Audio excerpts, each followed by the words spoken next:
আহা কি আনন্দ, আহা কি আনন্দ, আকাশে সূর্য নিচে মাটি। আহা কি আনন্দ, আহা কি আনন্দ, আহা কি আনন্দ। আরে ও গোপাল দাদা, গোপাল দাদা, এই সকাল সকাল কে আবার পিছু ডাকলো? আরে আমি গো আমি। আমি তো আমি নামে কাউকে চিনি না। আর তুমি একটু পেছন ফিরে তাকাও তো। আমি তো সামনে যাচ্ছি, পিছনে তাকাবো কেন? ঠিক আছে, তাহলে আমি তোমার সামনে আসছি। আরে দৌড়াচ্ছ কেন? হ্যাঁ, আরে দাঁড়াও দাঁড়াও বলছি, দাঁড়াও, নইলে কিন্তু আমি মহারাজের কাছে যাব। হ্যাঁ, ও ভোলা তুমি? আরে আগে বলবে তো, আমি করছিলে কেন? একদম কথা ঘোরাবে না গোপাল দাদা। এবার বলো কি বলছি। দেখো, আমি তোমাকে আগের বছর 50 মোহর ধার দিয়েছিলাম। এ কি, তোমার তো মিষ্টির দোকান, ধার দিলে তো লোকে ছুরি কাঁচি ধার দেয়, আর তুমি মোহরে ধার দেওয়ার ব্যবসা শুরু করেছো কবে থেকে বলো দেখি? আবার কথা ঘোরানো শুরু করেছো। হ্যাঁ, আমি এবার কিন্তু সত্যি মহারাজের কাছে যাব। আরে মজা করছি তো। আরে বারবার আমাদের মধ্যে মহারাজকে টেনে আনার কি দরকার বলো তো? সে না হয় টানলাম, তবে তুমি ওই আমার 50 মোহর সুদ সহ কবে ফেরত দেবে বলো তো? আর কিন্তু তোমার হাতে ওই 1 সপ্তাহ সময় আছে। হ্যাঁ, 1 সপ্তাহ মানে কতদিন ভাই? 7 দিন, 7 দিন। 7 দিন? আচ্ছা 7 দিন মানে কত ঘন্টা? 24 গুণ 7, মোট ওই 168 ঘন্টা। ও, অনেক সময় আছে। দেখো গোপাল দাদা, তোমার সাথে কিন্তু আমার ওই কাগজে কলমে লিখিত পড়িত আছে। হ্যাঁ, যদি ওই সময়ের মধ্যে তুমি আমার কাছ থেকে নেওয়া ওই অর্থ আমাকে ফেরত না দিতে পারো, তাহলে কিন্তু তোমার ওই বাড়ি ঘর সব আমার হয়ে যাবে। হ্যাঁ হ্যাঁ হ্যাঁ, মনে আছে মনে আছে। এখন রাজসভায় যাই, 168 ঘন্টা পেরিয়ে গেলে চলে এসো, কেমন? বেশ, কথাটা মনে থাকে যেন। হ্যাঁ, তখন আর কিন্তু কোনো চালাকি করতে যাবে না, আমি সোজা মহারাজকে বলে দেব। ঠিক আছে ঠিক আছে।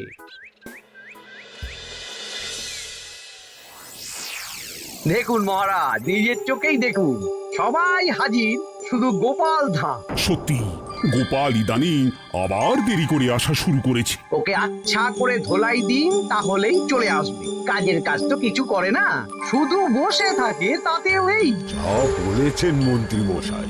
আমার মতে গোপালকে রাজসভাতেই বেঁধে রাখুন, তাহলে আর বাড়িতে যেতেও হবে না, আর দেরি করে আসবেও না। রোজ রোজ গোপাল করে রাজসভায় আসতে দেরি, তাই এবার তার পায়ে পড়াতে হবে বেড়ি। এই তো মহারাজ চলে এসেছি। আর বলবেন না, রাস্তায় ভোলা ময়রা চেপে ধরছিল। থাক, আর অজুহাত দিতে হবে না। নেহাত ভাগ্যের জোরে এই রাজসভার চাকরিটা পেয়েছিলে। হ্যাঁ, মহারাজ ভালো মানুষ, তাই তোমাকে পুষছেন। আচ্ছা আপনি কি বলতে চাইছেন কি? আমি বলতে চাইছি যে মহারাজ যদি তাড়িয়ে দেন, তাহলে তোমার কি কিছু করে খাওয়ার যোগ্যতা আছে গোপাল? আপনার নিজের যোগ্যতা আছে? আছে বলেই মুখ ফুলিয়ে বলছি। হ্যাঁ, মন্ত্রী এটা একটা ভালো প্রসঙ্গ তুলেছে। আমার রাজসভার সকল সভাসদদের বলছি, যদি কোনো কারণে তোমাদের চাকরি চলে যায়, তাহলে তোমরা কি করবে একবার ভেবে দেখেছো? না মহারাজ, ভাবনাটা আমি সঠিক সময় কাজে লাগাই, ওই অকারণে ভেবে মাথা খারাপ করতে চাই না। হ্যাঁ, আহা, রাজসভার চাকরিটা তো তোমাদের পেশা। এই পেশার বাইরে তোমরা কে কি করতে পারবে? দেখুন মহারাজ, আমি তো ভেবেই দেখেছি যে যদি রাজসভার চাকরি না থাকতো, তাহলে আমি ব্যবসা করতাম। আমি মহারাজ যদি বিজ্ঞানী না হতাম, তাহলে শিক্ষা দান করতাম। আমি তো ছবি আঁকতাম, কলম না থাকলে আমি তুলি ধরবো। আমি কামারশালায় কাজ করতাম। আমার তো ছোটবেলায় মূর্তি বানানোর শখ ছিল, আমি মৃৎশিল্পের কাজ করতাম। কি গোপাল, এবার তুমি বলো। সবাই তো কিছু না কিছু বিকল্প ভাবনা চিন্তা করে রেখেছে। দেখুন মহারাজ, অনেক ভেবে দেখলাম আমার কাজ তো ভাড়ামো, তাই আমি লোক হাসিয়েই পয়সা রোজগার করব। আর বিশেষ কোনো গুণ তো আমার মধ্যে খুঁজে পাচ্ছি না মহারাজ। বেশ, আমি একটা ছোট্ট পরীক্ষা নেব। আজকের পর থেকে আগামী 7 দিন, আর এই 7 দিন তোমরা তোমাদের যা মন চায় সেটা করে রোজগার করবে। আমি তো খেতে ভালোবাসি। তাহলে খাবে। গোপাল হয় মুখ খুলে থাকে, নইলে চোখ বন্ধ করে। ও শুধু দুটো কাজই ভালো করতে পারে। আর সপ্তম দিনের শেষে বিচার হবে কে কত রোজগার করেছে। যার রোজগার সবচেয়ে বেশি হবে তাকে আমি দেব 100 মোহর উপহার। আর মহারাজ, যে সবচেয়ে কম রোজগার করবে তার বেতন থেকে আগামী 10 মাস 10 মোহর করে কাটা হবে। কি রাজি তো? হ্যাঁ, রাজি রাজি। আমি জানি যে গোপাল ফুটো করিও রোজগার করতে পারবে না, তাই গোপালই হারবে। বেশ, আর যদি অন্য কেউ হারে? তাহলে আমি নিজের বেতন থেকে তাকে আগামী 10 মাস 10 মোহর করে দেব। ব্যাস, এবার তোমরা কাজে লেগে পড়ো।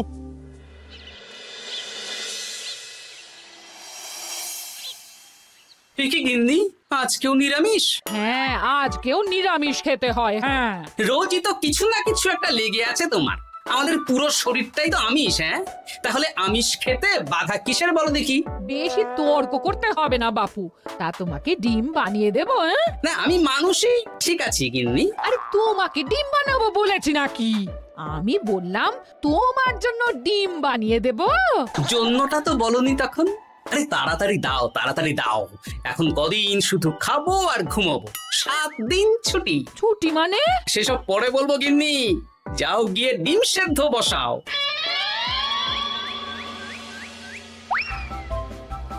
আরে করছোটা কি? বাড়িতে যা মোহর আছে সব তুলে কোথায় নিয়ে যাচ্ছ? আড়ত বাজারে। কেন কেন? তুমি আড়তে গিয়ে কি করবে? আড়তটাই কিনে নেব। কেন? তাহলে খোলা বাজারের সব ব্যবসায়ী আমার কাছে আসতে বাধ্য হবে, আর আমি ভালো মুনাফা রেখে সব বিক্রি করব। কি রাজবাড়ি সুখে চাকরি ছেড়ে দিলেন নাকি? না না না, এখন 1 সপ্তাহ ব্যবসা করে মহারাজের কাছে আমার যোগ্যতা প্রমাণ করব। সব পরে বুঝিয়ে বলবো। হ্যাঁ, আমি আপনাকে সব শিখিয়ে দেব। তাহলে ভাই ওই আগামীকাল সকাল থেকে কাজে লেগে পড়বো, কেমন? তাহলে বুঝতে পারলেন তো যে কি করতে হবে? হ্যাঁ হ্যাঁ জমিদার মশাই, কবিতা লেখা যেমন আমার পেশা, তেমনি চিত্রশিল্প আমার নেশা। তাহলে তো আর কোনো চিন্তাই নেই। আশা করি খুব সুন্দর ছবি আঁকবেন। আপনি 1 সপ্তাহ পর এই মন্দির চিনতেই পারবেন না। এই নিন আপনার জন্য 50 মোহর অগ্রিম। মন্দিরের চিত্রকলা শেষ হয়ে গেলে আরো 50 মোহর দেব, ঠিক আছে? বেশ।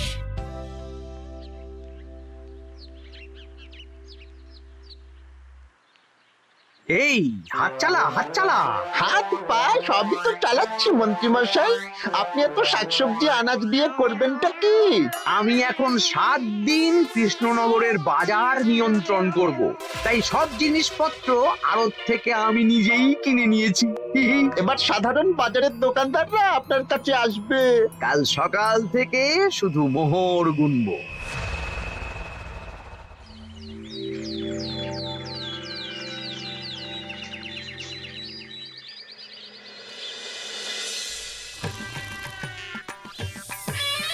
আরে এত বেলা হয়ে গেল, আর কত পড়ে পড়ে তুমি ঘুমোবে? এত লম্বা ছুটি পেয়েছি, এখন তো বিশ্রাম নিতেই হবে গিন্নি। কিন্তু পুকুর ঘাটে গিয়ে তো আমি অন্য কথা শুনলাম। তুমি আবার কি শুনেছো? তোমাদের মহারাজ নাকি বলেছেন আগামী 1 সপ্তাহ তোমরা সকল সভাসদেরা ওই সকল সভাসদেরা নিজের ইচ্ছে মতো কাজ করে রোজগার করব। আমার কাজ তো ভাড়ামো করা, তাই ভাড়ামোর সুযোগ এলে সেটাই করব। কিন্তু যদি সুযোগ না আসে, তাছাড়া যার রোজগার সবচেয়ে কম হবে তার তো বেতন থেকে 100 মোহর কাটা হবে গো। এই খবর পেয়ে গেছো? বাবা, পুকুর ঘাট না পরনিন্দা পরচর্চা কেন্দ্র? হ্যাঁ, ওসব বাজে কথা বাদ দিয়ে কোনো কাজ শুরু করো, কাজ শুরু করো। এরকম গা এলিয়ে শুয়ে থাকলে ভগবান এসে তোমাকে পয়সা দিয়ে যাবে না গো। গোপাল দাদা, ও গোপাল দাদা, বলছি গোপাল দাদা, কি খবর গো? এই তো গতকাল তোমার সাথে কথা হলো, আজ একেবারে বাড়িতেই চলে এসেছো। তোমার যা হালচাল তাতে তো মনে হচ্ছে ওই কদিন পরে বাড়িটা আমারই হবে। আর সেই আশাতেই বসে থাকো। এই ভোলা ময়রা এসেছে কেন গো? এসব কি বলছে? মা ঠাকুরুন, আপনার কাছে আর কি লুকাবো? বহুদিন আগে গোপাল দাদা আমার কাছে 50 মোহর ধার নিয়েছিল। সেই ধারের থেকে 5 মোহরা এখনো আমাকে শোধ করেনি। সে কি? হ্যাঁ, শর্ত অনুযায়ী যদি গোপাল দাদা আগামী ওই 6 দিনের মধ্যে ধার না শোধ করতে পারে তাহলে এই বাড়ি আমার হয়ে যাবে। তুমি আমাকে এত বড় কথা লুকিয়ে রেখেছো? হ্যাঁ, না আমি বলবো বলবো করে বলা হয়ে ওঠেনি আর কি। এবার আপনি দেখুন গিন্দিমা কি করবেন। ভিটে মাটি ছেড়ে কোথায় গিয়ে উঠবেন দেখুন। কি গো, এতেও তোমার হুঁশ হয় না? হ্যাঁ? ধুর, এই অযথা চিন্তা করো না তো, কিছু না কিছু একটা হয়ে যাবে।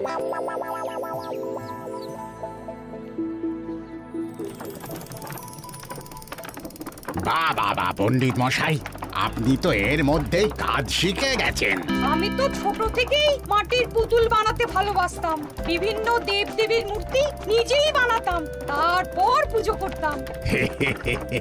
আমার পরম সৌভাগ্য আপনার মতন পণ্ডিত মানুষ আমার কুমোর শালায় কাজ করছেন। কোনো কাজই তো ছোট নয়। সত্যি সভাকবি মশাই, আপনার তুলিতে জাদু আছে। কি সুন্দর কারুকার্য। সবই আমার মা বাবার দান। আমার বাবা খুব বড় চিত্রশিল্পী ছিলেন, উনি হাতে ধরে আমাকে ছবি আঁকা শিখিয়েছেন। বাহ বাহ বাহ বাহ।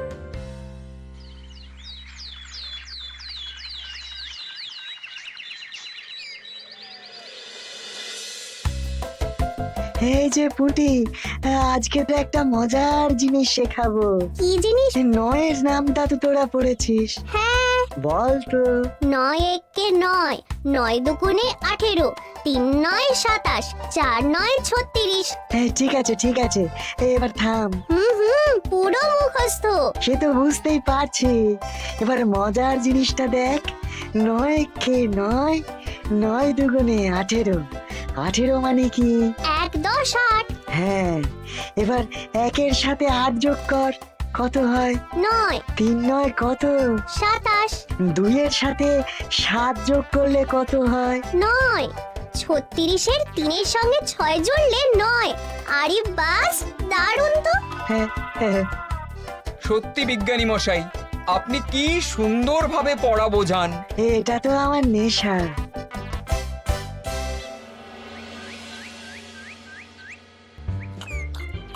বলছি, তুমি তো দিব্যি বাড়িতে বসেই আছো। হ্যাঁ, কিছুই তো করছো না। সত্যি বলো তো, তুমি ভাড়ামো ছাড়া আর কি কিছু করতে পারো? হ্যাঁ, এই আদেশ করতে পারি। গেনি আরেকটু তরকারি দাও তো, জলের ঘটিটা দাও না। যত সব। আচ্ছা, সত্যি তো ভাঁড় না হলে আমি কি হতাম? আমি কুমোর হতাম। মাটির কাজ শুনেছি খুব সোজা। যাই, কুমোর পাড়ায় যাই।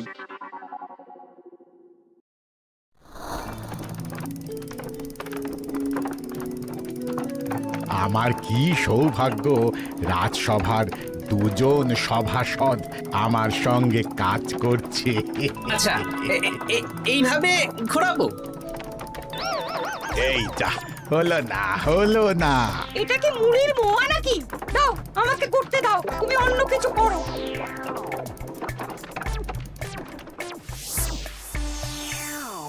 বলো গোপাল দাদা, কি দেবো? মুড়ির মোয়া, তিলের নাড়ু? আমি কিনবো না গো, বানাবো। হ্যাঁ, কি বানাবে? ওই মুড়ির মোয়া। কদিনের জন্য আমার একটা কাজ দরকার, বুঝলে? তা বেশ, তাহলে এসো, এই পিছনেই আমার কারখানা। গুড় মুড়ি সব রাখা আছে, বানাও। এই দেখো, এই যে গুড়ের হাঁড়ি আর ওই যে মুড়ির বস্তা, এবারে বানাও। বেশ, আমি তবে সামনে দোকানটা সামলাই।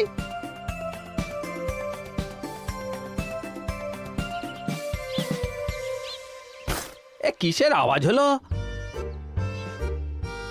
আরে আরে আরে, এ কি করলে গোপাল দাদা? আর বলো না, ওই গুড়টা ঢালতে গিয়ে হাঁড়িটা হাত ফসকে পড়ে গেল। এই তুমি যাও তো, তোমাকে কিচ্ছু করতে হবে না, যত সব বিপদ বাড়ানো।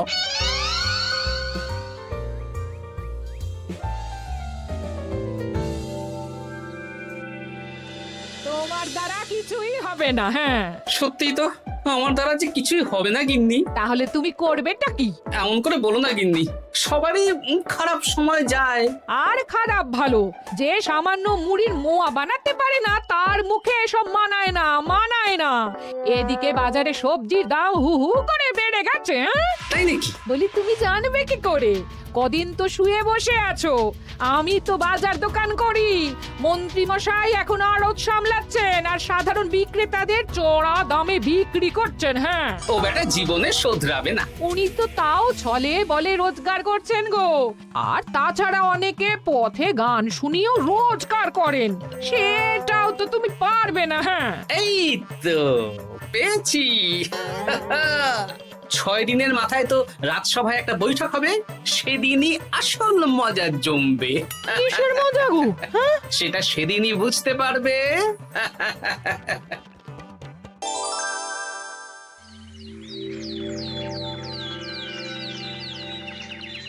তারপর বলো, আজ তো ষষ্ঠ দিন, আজ অবধি তোমরা কে কত কত রোজগার করেছো? মহারাজ, আমি এখনো অবধি 200 মোহর। বাহ বাহ বাহ! আমি মহারাজ 15 মোহর। আমি 5 মোহর। বিভিন্ন বাড়িতে বাচ্চাদের পড়াচ্ছি, শিক্ষাদান করছি দিনরাত। সেনাপতি, আমি 10 মোহর পেয়েছি, আরো পাবো। আমি 50 মোহর অগ্রিম পেয়েছি, আরো পাবো আগামীকাল। বাহ বাহ বাহ! সবাই তো ভালোই রোজগার করেছো। আর গোপাল, তুমি বলো। মহারাজ, আমি এখনো অবধি কোনো রোজগার শুরু করিনি। আমি আগেই বলেছিলাম গোপাল একটা কানা করিও রোজগার করতে পারবে না। আসলে মহারাজ, আমি আজ সকালেই আমার প্রতিভা খুঁজে পেলাম। তোমার আবার কি প্রতিভা? আমি ভালো গান গাইতে পারি মহারাজ। আমার ছোট্টবেলার ইচ্ছে ছিল আমি রুদ্ধদ্বার সভা করব, গান গাইব, আর দর্শক বা শ্রোতারা আমার গান শুনে আমাকে পয়সা দেবে। বাহ বাহ বাহ! তা শোনালে না কেন? আমি চাই আপনারা সবাই আমার বাড়িতে আসুন, আমার গান শুনুন। এই না না না না না, তোমার গান শুনে অর্থ ব্যয় করতে পারবো না গোপাল। যদি শোনাতে হয় তো বিনামূল্যে শোনাও। তুমি ভেবেছো কায়দা করে গান শুনিয়ে রোজগার করবে? সেসব চালাকি কিন্তু চলবে না। না মহারাজ, আমার গান শুনতে আসার জন্য একটা কানা করিও খরচ করতে হবে না। আমি বিনা পারিশ্রমিকে গান শোনাবো। বেশ, তাহলে কবে শোনাবে বলো? এখনই চলুন, শুভস্য শীঘ্রম। আবার যেতে হবে কেন? এখনই শোনাও।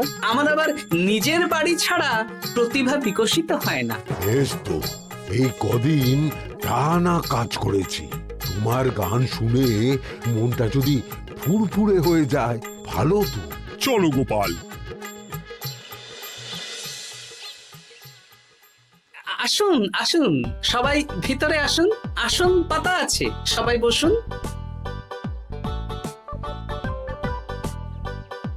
নাও, এবার গান শুরু করো। দাঁড়ান মহারাজ, আমার গান আমি বাইরের লোককে শোনাতে চাই না। কু কু বাবা, আবার কোকিলের মতন আওয়াজ করছে। কু।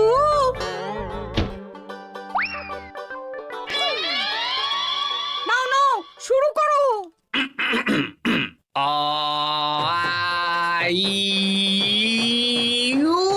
ওরে বাবা রে বাবা! আরে এত চিৎকার করছো কেন? থামো থামো থামো! এটা ভালো লাগছে না, অন্য গান শোনাচ্ছি তাহলে। আকাশে মেঘে বাতাসে বায়ু, জ্যোতিষী বলেছে আমার 100 বছর আয়ু। আরে থামো থামো! আরে কান ঝালাপালা হয়ে গেল। না, থামতে আমি পারবো না, গান শুনতেই হবে। ওরে ওরে বাবা রে বাবা, এই কানে তালা লেগে গেল, আমি পালাই। পালাতে পারবেন না, বাইরেও তালা দেওয়া আছে। বাইরে তালা খুলতে বলো। বাইরে বেরোতে হলে প্রত্যেককে 100 মোহর দিতে হবে। আমরা তো আগেই বলে দিয়েছি, তোমার গান শোনার জন্য কোনো পয়সা দিতে পারবো না। এটা তো গান শোনার জন্য নয়, বাইরে যাওয়ার জন্য। আমার গান শুনতে আসার জন্য কোনো অর্থ লাগে না। গান শুনে বাইরে বেরোতে গেলে অর্থ লাগবে, জনপ্রতি 100 মোহর মাত্র। কি জ্বালাতন! হয় দিন, নইলে আবার শুরু করছি। থামো থামো! আপনারা কি সবাই দেবেন, না এখানেই থাকবেন? এই আরে, আমার কাছে এখন 50 মতন মোহর আছে। আমার কাছে 5 মোহর আছে। সে আমি লোক পাঠাচ্ছি আপনাদের সবার বাড়িতে। পুরো অর্থ পাবো, তারপর সবাইকে ছাড়বো। আচ্ছা এটা কি ঠিক করলে গোপাল? দেখুন মহারাজ, আমি কথা নিয়ে খেলি। সব সভাসদেরা 6 দিন খেটে যা না রোজগার করেছে, আমি শুধু বুদ্ধির জোরে আর ভাড়ামো করে ঘন্টা খানিকের মধ্যে তার থেকে বেশি রোজগার করে নিলাম। যদিও এখনো একদিন সময় আছে। সত্যি গোপাল, তোমার বুদ্ধির জবাব নেই। মন্ত্রী মশাই, যে সবচেয়ে কম রোজগার করবে আপনাকে কিন্তু তাকে আগামী 10 মাস 10 মোহর করে দিতে হবে। হ্যাঁ নয় হ্যাঁ, এরকমই তো তুমি মুখ বড় করে বলেছিলে। গিন্নি কই গো, ভোলাকে ডেকে আনো, ওর ধার আজকেই শোধ করে দেব। হ্যাঁ যাচ্ছি। হ্যাঁ আমরাও যাচ্ছি। গোপাল, কালকে রাজসভায় এসে তোমার পুরস্কারের অর্থটাও নিয়ে যেও। সে তো নিশ্চয়ই।